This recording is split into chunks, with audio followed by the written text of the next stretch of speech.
please, please, please, please, please, please, please read my book.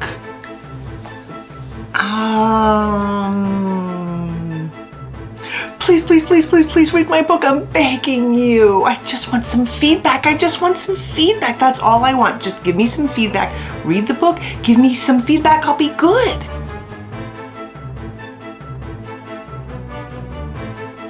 Heard that before? I think a lot of us have. What do you say to a writing friend who wants you to read their book and give you feedback? Sometimes their pleas, they wear you down. And you agree, which means now you have other problems, right? You have the problems with it's a newbie writer and now what are you going to say about their book that doesn't ruin the friendship? This week's video is all about how to nicely decline, graciously decline to read and provide feedback for your newbie writing friends. And if you're a newbie writer yourself, a beginner writer, you probably want to watch this too, because you'll learn why your writing friend doesn't want to read it. If they do, great. And I have another video coming next week on how writers tell their beginning writer friends or deliver the bad news, but that's next week. This week it's about writers who have to find a gracious way to just say no. Hi, I'm Autumn Bardot. Welcome back to my channel. I've got writing tips, author tools, and hopefully you'll even find some inspiration. If you haven't already, please join our writing community here and hit subscribe, click notify, and then it'd be extra awesome if you could drop a comment. And I know you'll definitely have some comments on this one because a lot of us have been asked to read books that we don't want to read for a variety of reasons. So if you've ever been there, I've got 7 nice, gracious ways that you can decline, and they're still authentic, they're still real, to decline reading your writing friend's book. We've all been there, right? That plea to read, give feedback, and the feedback they want is nice feedback. We know that. And I have another video about that coming too.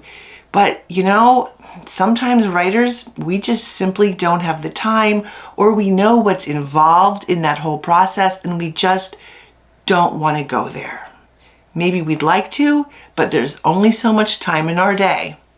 And if their writing is amateur, then that opens up a whole nother kettle of worms.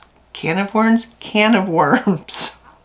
How do you say no gracefully and authentically?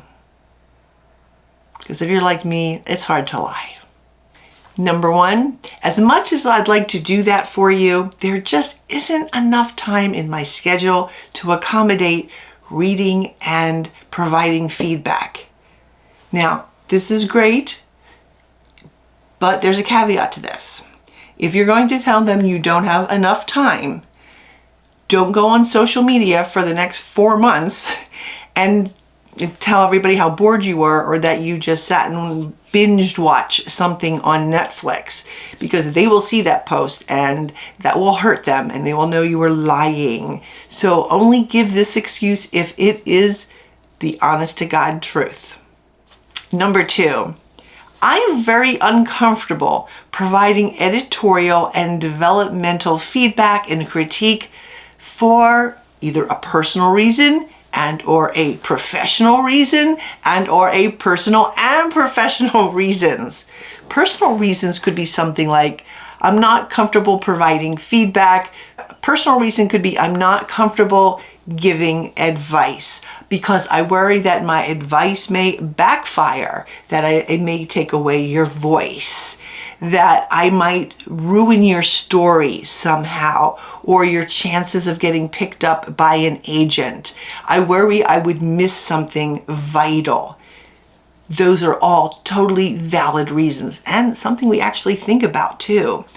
On a professional level, you could say simply that I no longer offer free critiques because of time constraints. For many professional writers, big time authors or authors putting a lot of books out there simply isn't enough time in the day to do that.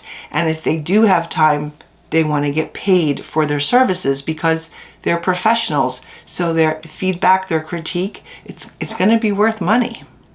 And you could also say, besides being uncomfortable providing that editorial feedback, is that you don't want that on you, that burden of ruining the story on you. Number 3, you could say, I don't know enough about that genre to be helpful.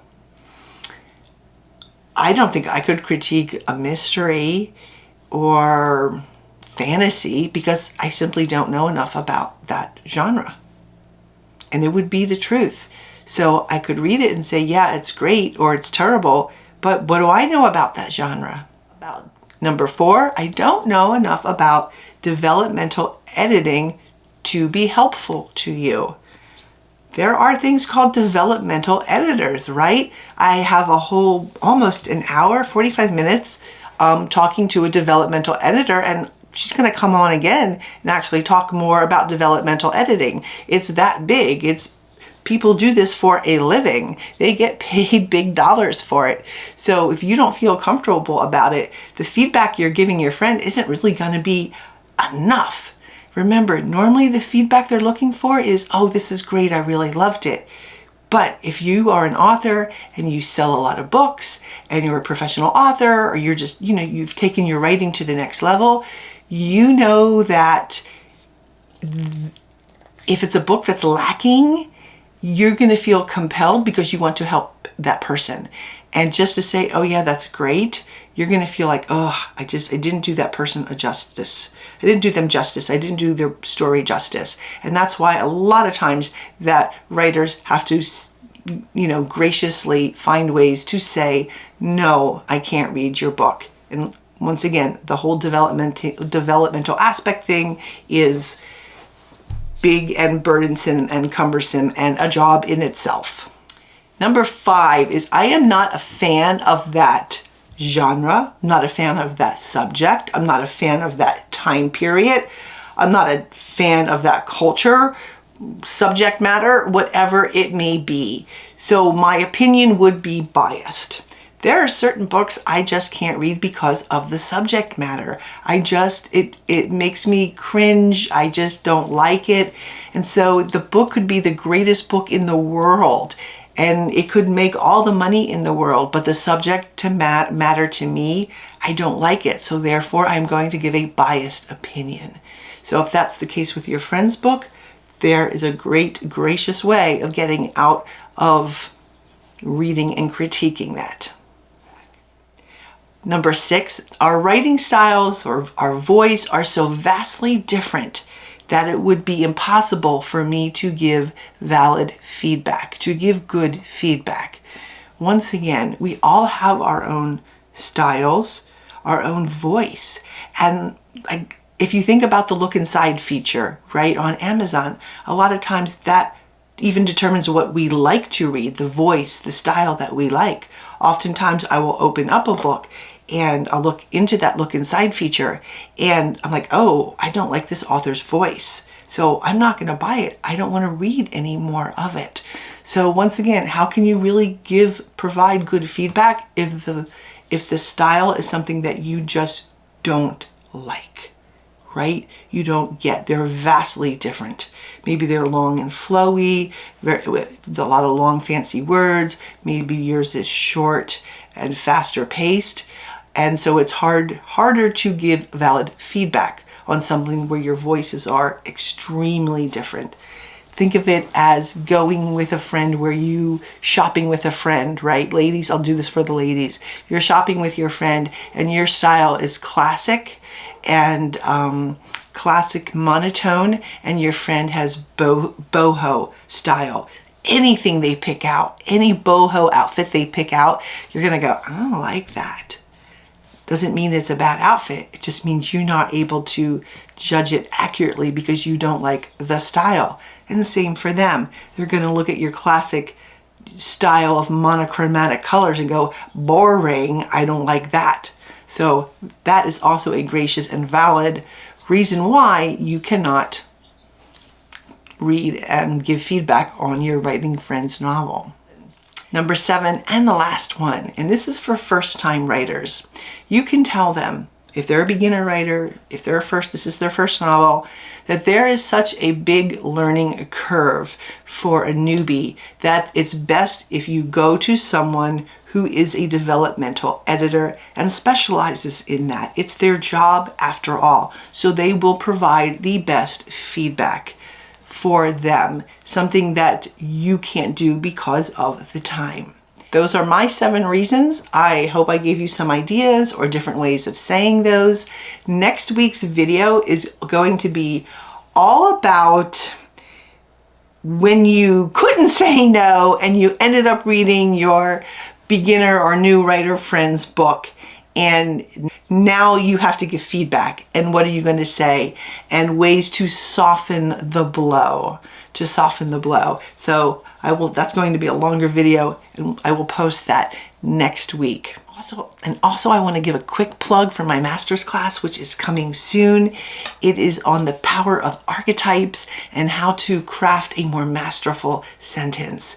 So there's tricks and things I tell you about that will help you build like nuanced, layered characters, and archetypes or not, but looking at it through a lens of an archetype and those traits, and also looking at those ways that the masters wrote a sentence that was just beyond, that was just beautiful. How they did it, we're going to look at it, pick it apart, and you're going to go, aha, I can do this with my own writing.